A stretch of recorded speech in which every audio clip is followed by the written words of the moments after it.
Titiisin ako doon sa utos sa mga itlog, mga itlog. Kaya pala sabi ko, ayaw niya mag-aaral dito. Doon siya mag-aaral sa kanila, sa bahay. Sabi niya, uwi ako doon sa amin. Bakit? Dami inuutos doon sa bahay. Ikaw kayo pumunta ka. Wow! Hindi kasi si Kevin. Ito naman kayo paaralin. It's still yun eh. Ay, wala yan. May problema. Thesis ko kasi kung TV. Ay, oo nga, no? Ano ba yung kay Gay? Gusto ko makita ngayon paano niya i-ano yung thesis niya eh.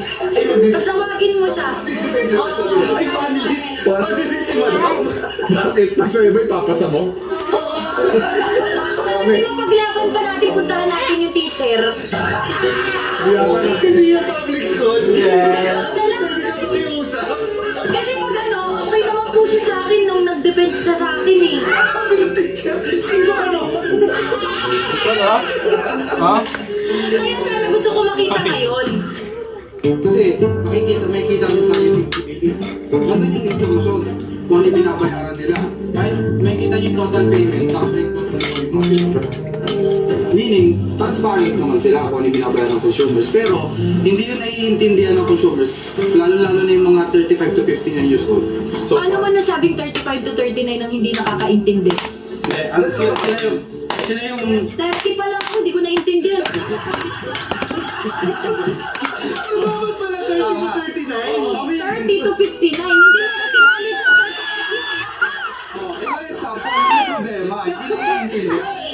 Kasi nga, ang sinabi mo, hindi nakakaintindi 35 to 59. 30 pa lang ako, hindi ko naintindihan. Alam mo, para sure, dapat dinali mo 1 to 100 na. Para sure. Para television. Kasi feeling ko. Diyan pa lang. Yan pa lang mali ka. Sige lang, di alam niya, walang 3 years old dyan. Kaya 35 to 59. Hindi ko pa namin iisip i-vlog, di mo pa i-open up. I-open ko ka, dumatis ka. Alam mo, swerte ka na boss tong camera. Kaya ginano ko na kanina eh. Alam mo, kung walang camera, yari. Kung walang camera, talas. Bimbang ka lang eh.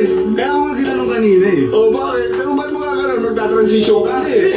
Magta-transition ka papunta sa pipir.